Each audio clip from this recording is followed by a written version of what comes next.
वहीं दिल्ली एनसीआर में सुबह से ही बारिश जारी है। दिल्ली एनसीआर में उमस भरी गर्मी से कुछ राहत लोगों को मिली है। सुबह से कई इलाकों में ये बारिश जारी है और कई इलाकों में पानी के भरने की खबरें भी सामने आ रही हैं। ऑफिस जाने का वक्त होने की वजह से जाम भी लग सकता है, तो हालात यहां पर बारिश की वजह से खराब हो सकते हैं क्योंकि जाम की स्थिति बन सकती है। जाम जैसे हालात हमें देखने को दिल्ली में मिल सकते हैं। इस वक्त दिल्ली एनसीआर में बारिश जारी है सुबह से ही, और बारिश जब होती है तो जल जमाव की जो परेशानी है वो पैदा हो जाती है, लोगों की दिक्कतें बढ़ जाती हैं। ऐसे में एक बार फिर यही हालात आज बन सकते हैं क्योंकि सुबह सुबह का वक्त है और लोगों के ऑफिस जाने का समय है, तो ऐसे में ट्रैफिक जाम हो सकता है। तो दिल्ली एनसीआर में लोगों को भले ही राहत मिल रही हो उमस भरी गर्मी से, लेकिन ये बारिश कई मुसीबतें भी साथ में लेकर आती है, और क्योंकि वाटर लॉगिंग की जो दिक्कत है वो जगह जगह हमें देखने को मिलती है।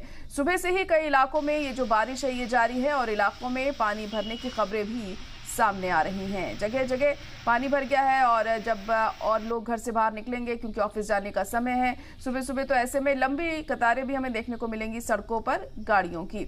अब ऐसे में हम ये हो जाता है कि इंतजामिया को कैसे बंदोबस्त किए जाने चाहिए इस वक्त पर, क्योंकि ऐसा पहली बार नहीं है कि बारिश इस तरह हो रही है और ऐसे वाटर लॉगिंग की दिक्कत पेश आई है यहाँ पर।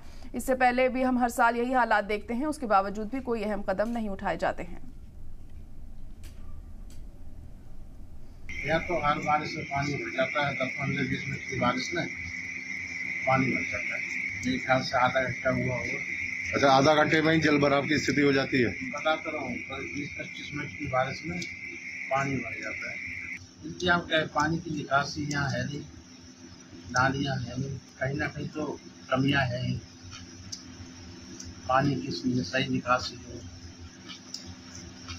सीवर के पास में ऐसा चैम्बर बना, हर जहाँ सीवर पॉइंट दे रखे हैं वहाँ हर सीवर पॉइंट के पास में इनके लिए ऐसा चैम्बर होना चाहिए कि बारिश का पानी कम से कम जाए।